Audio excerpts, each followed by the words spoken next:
everybody, it's Keren here from tuppencecoloured.co.uk, and thank you very much for joining me for today's project. Now, when I was filming this, I was suffering from a very, very heavy cold, so I hope you'll forgive me that today I've done the commentary as a voiceover. And today I'm making one of my self-closing boxes. Now, when I've made these in the past, I've made them with a sort of a flap at the top that kind of sticks up, but today I've made it so that the box closes sort of flush, so there's no little bit sticking up at the top. And to open it up, you just press on the sides like that, and then you can just pop your goodies inside. Now, I can't claim much, but I can honestly put my hand on my heart and say that, to the best of my knowledge, I originated this pattern of box about 3 years ago, and it's been super popular ever since. I'm really thrilled every time I see that somebody's done a variation of it, and this is my new variation of it, so if you stay with me, I will show you how I made it. Here are the things that I'm going to be using to make my box today. To begin with, I have a piece of Melon Mambo card, and I've trimmed that down so that it is 10.5 inches by 8 inches. I've got 2 squares of Painted with Love DSP, specialty DSP because it's foiled, and they are 4 3/4 of an inch square. Got some scraps of card for stamping and cutting out. So I have a piece of powder pink, Melon Mambo and Rich Raspberry, and I've got a piece of gold foil. I'm going to use the Falling Flowers stamps, and I have Versamark ink and gold embossing powder. I'm going to score my card on the short side at 1.5 inches and again at 6.5 inches. I've turned my card so that the long edge is at the top, and I'm going to score at 2.5 inches, but I'm only going down as far as that crease mark. And then I'm going to score 5 inches, and I'm going to go all the way down to the bottom. Mark again at 7.5 inches, just as far as that score line, and then at 10 inches, and again I'm scoring all the way to the bottom.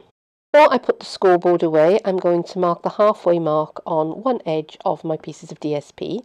Now, I actually miscut these to 5 inches instead of 4 3/4, so I'm marking at 2.5 inches. If you've cut yours to the right size, then you would mark at 2 3/8 of an inch. Going to do a little bit more scoring now, so I've got my scoring pad out, and I've got my ruler, and I'm joining up that mark, one of the 2 shorter marks I made, and lining up my ruler, and I'm making sure that my score line goes through the other short fold. If you can see what I'm doing here, and same thing again. I'm lining up my ruler, making sure that it crosses those points where I want it to cross, and I'm just carrying on extending my score line right the way to the end of my card. So I'm making a sort of a cross at that crease line, the top there, and one more, just joining up those edges very, very carefully, so making sure that my crease line goes where I want it to. Next thing I'm going to do is to cut away all the bits of card that I don't want. So I don't need this little skinny bit in the corner there, so I'm just going to cut that away, and I'm going to cut up along that score line just as far as the long score line all the way across, if I'm making sense. And I'm just taking a little wedge out of that piece as well, because that will help my box come together nicely. It stops me trying to have 2 pieces of card in the same place, which is of course physically impossible. Right, so I'm going to cut away that skinny little piece in the corner there. And now I'm going to cut out this V shape in the middle of the card. And I'm not going to throw that away because I'm going to use that in a moment for a template.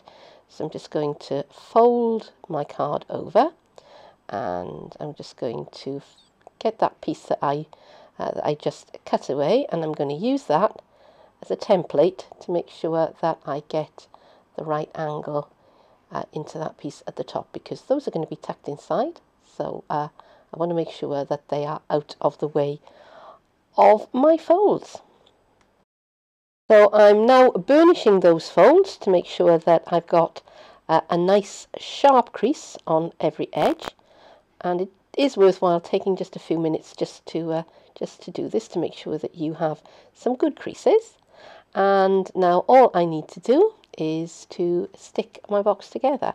So I'm just going to put some liquid adhesive along that little skinny piece on the edge there, and then just going to fold the box over.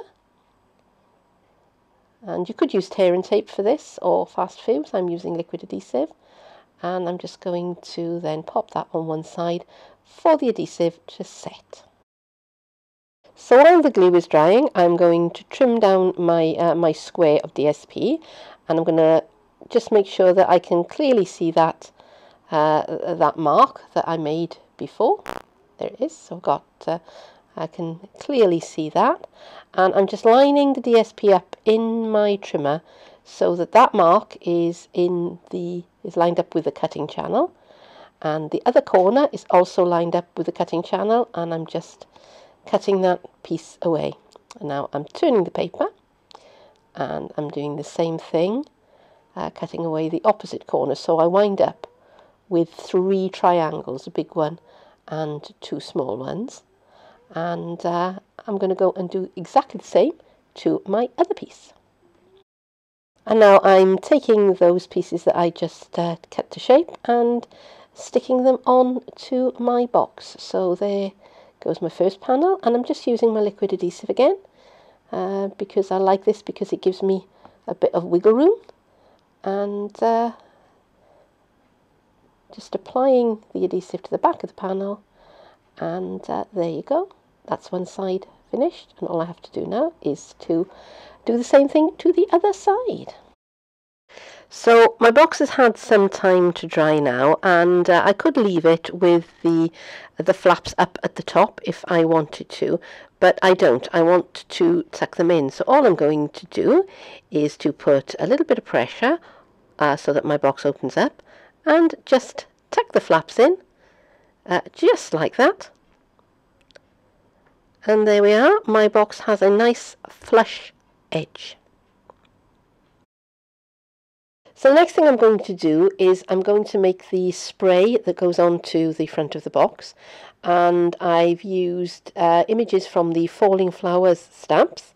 I used Versamark embossing ink and gold embossing powder, and ahead of time I stamped up a lot of the various flowers and the sprays, and I heat embossed them. And this particular one, the largest one, I cut out 2 of that image, and I cut out the centerpiece and raised it up on some dimensionals.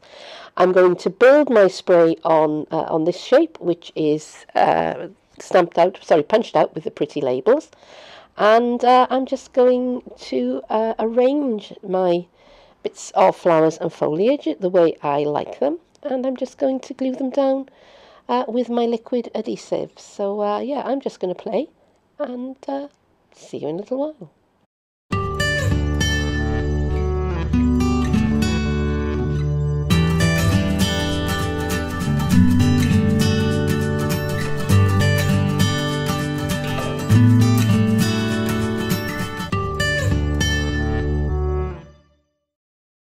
Here's the finished spray, and I'm just going to put some of my my adhesive onto the back of it, my trusty Tombow glue, and I'm only applying it to half of that that base at the back there, because when the box is folded I want it to kind of stand away from the edge like that. And yeah, I just need to leave that for a little while to dry, and my box is almost done.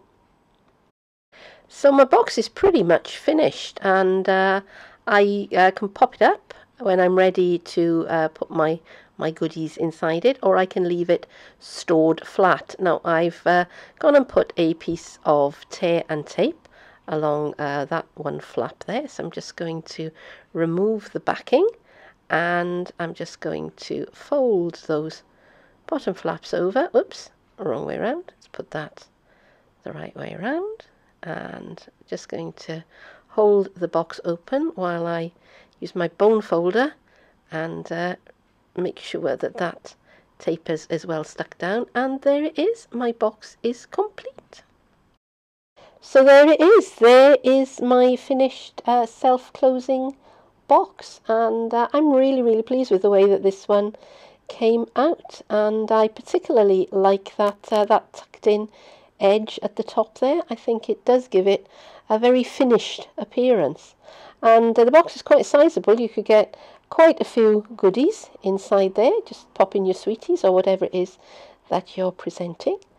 And I hope that you've enjoyed this video, and if so, I'd be absolutely thrilled if you'd click that like button or subscribe to my channel. I'm going to be posting more videos in the very near future. But for now, thank you very much for joining me, and I hope that I'll see you again soon. Bye bye.